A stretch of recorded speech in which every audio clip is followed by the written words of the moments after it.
So according to Ambassador Kirsten Hillman in French First there, round 2 of Donald Trump does not worry the feds. Should it? Let's bring back the front bench. Brian Gallant, Lisa Raitt, Tom Mulcair, and Rob Benzie. Brian, I'll start with you in that very simple question. Should it?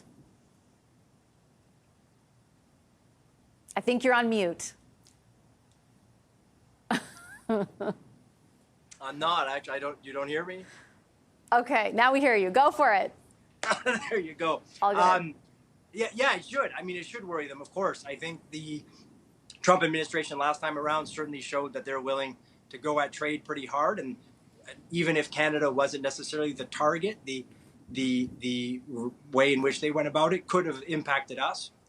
I think for Trudeau and the team, this is something that they hope would be a way in which they could tell and remind Canadians about what they were able to accomplish under the Trump administration. So if there are some that are worried about the Trump administration kind of coming back and winning, then they hope that people will say, well, the Trudeau government did a good job last time around dealing with that sort of dynamic. So I think that's probably one of the reasons as to why, politically speaking, this is an interesting thing for Trudeau to be doing.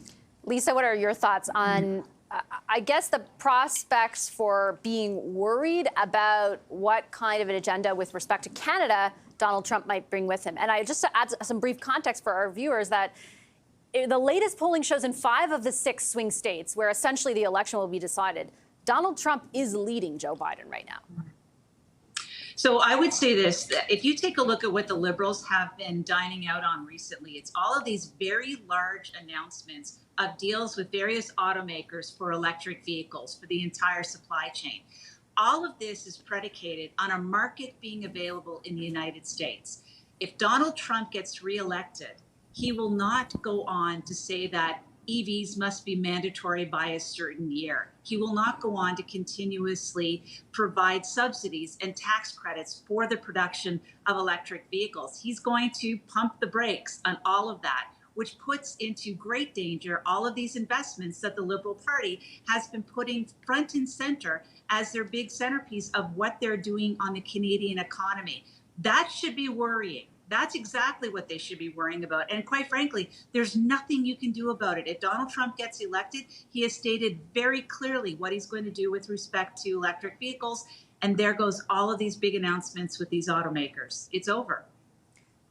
There's another government, Rob, that you cover frequently that's been standing side by side with the feds making all those announcements, which Lisa brings up a great point, would also be greatly impacted if the brakes were put on all this EV stuff. Have you heard any concern from them on that?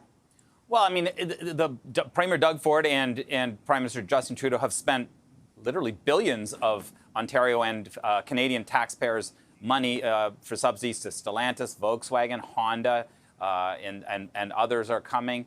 And I think it's because Joe Biden's Inflation Reduction Act made it so that if we wanted to build electric vehicles in North America, you had to do it. I mean, they had to match them if they're going to keep the auto industry in Ontario. It was a very pragmatic thing that they did. We can debate whether it's corporate welfare or whether it's smart or not smart. I don't know. I think Lisa makes a good point that if Trump wins, and I'm still not convinced he will, despite the polls, but if he does win, does he pump the brakes on EVs? Maybe he does, but there's a lot of infrastructure that's already in place, and a lot of big companies have invested in this technology. Tesla is one of the biggest automakers in the world already, and it's a relatively new company, and they make EVs. And you know, Elon Musk owns Tesla. Elon Musk doesn't own Donald Trump, but he's certainly been an enabler for Mr. Trump. So I don't know. I'm not convinced that that if Trump wins, the end of the EV world will happen. I think there will be lots of tumult. I think it was interesting that the Prime Minister was in Philly talking to the SAIU, which is going to spend about $200 million to help Biden this fall. And because on one level, Trudeau doesn't want Trump to win. But politically, for the Liberals, it would be the best thing that could possibly happen for them is for Trump to win, because then they can, you know, try to tie Poilievre to Trump and make him into this sort of right-wing bogeyman and MAGA this and MAGA that. So I think it's an interesting kind of conundrum for the federal Liberals. Well, Rob brings up a kind of the elephant in the room, Tom, which is that there are these two conversations happening essentially at the same time. One is about what are the real impacts of if Trump wins again, particularly as everyone's talked about on our economy.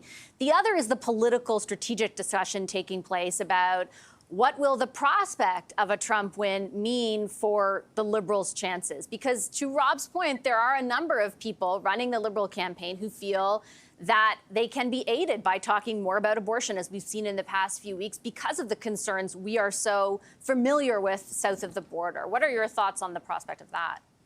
Well, on the first question that you raised, the economy, I mean, just the fact that Trump is threatening a 10% across-the-board tariff from everything imported from everywhere in the world is something that everybody should be sitting up and paying a lot of attention to. It's very serious. And then on the second point, it's a really open question. I don't think it's open and shut. I think it's open as to whether or not Conservatives or the Liberals would be aided. So the thinking that Rob has just described is, oh, Canadians are going to be so appalled at seeing Donald Trump get in, they're going to want more Justin Trudeau to try to counter Trump. Isn't it also possible to argue that Canadians looking at the possibility of being shut out or at least squeezed out of parts of the U.S. market would say, you know what? I've never been too sure about this Poilievre guy, but at least he seems to be able to talk to Trump. Maybe that could help Canada. We're not going to be thinking about what's happening in the States. We're going to be worried about what could be happening here. And I think that there might be just as many arguments, and good ones, that could be made that just as many Canadians would be rather concerned about Trudeau having fights with Trump and perhaps looking at the possibility that maybe Poilievre could be someone more amenable to Trump.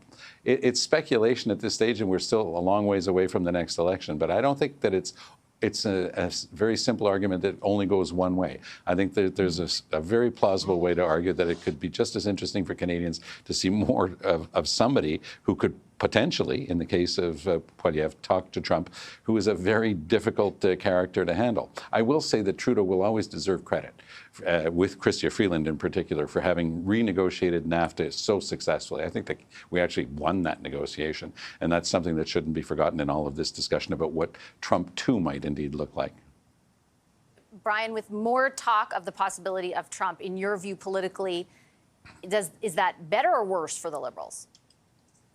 So I kind of agree with Tom in the sense that I think there's other arguments that can be made. So don't get me wrong. I also think that generally speaking, I haven't seen polling on this, but my gut would tell me a little bit to what also Tom just mentioned at the end, that I do think people feel that Trudeau and the team did a good job with Trump last time around. So that leads me to believe that there would be an argument that the Liberals think could resonate by basically saying, look, if there's a Trump administration, or look, there's a Trump administration in place. We dealt with him before. We dealt with them before. Let us do it again.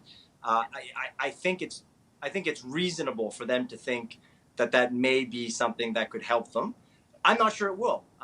For the reasons that Tom mentioned, and for other reasons, because I think there's a lot of people that are thinking about very specific issues that aren't necessarily linked to that sort of dynamic. But one thing that we know, Canada, I think all Canadians recognize the importance of our trading partnership with the U.S. And our partnership in general. So you never know. So I do think Liberals would probably be telling themselves, politically speaking, it's most likely a potential shot to take, that if it is a Trump administration, that we can make that argument and it could be palatable. Last word to you on that, Lisa. I would say that the Conservatives will be prepared for anything that the Liberals throw at them vis-a-vis Donald Trump. They know it's coming. It's something that's clear. What the Conservatives need to be afraid of and maybe a little bit aware of, what happens if Donald Trump wins and says, yeah, I like that Pierre Poilievre guy. He's my kind of guy. That's something you don't want to have to handle. That's a problem. That's a whole other set of issues. Yeah, for sure. Okay, I'll leave it there. Thanks, everyone. I appreciate the discussion. Our front bench, Brian Gallant, Lisa Raitt, Tom Mulcair, and Rob Benzie. Our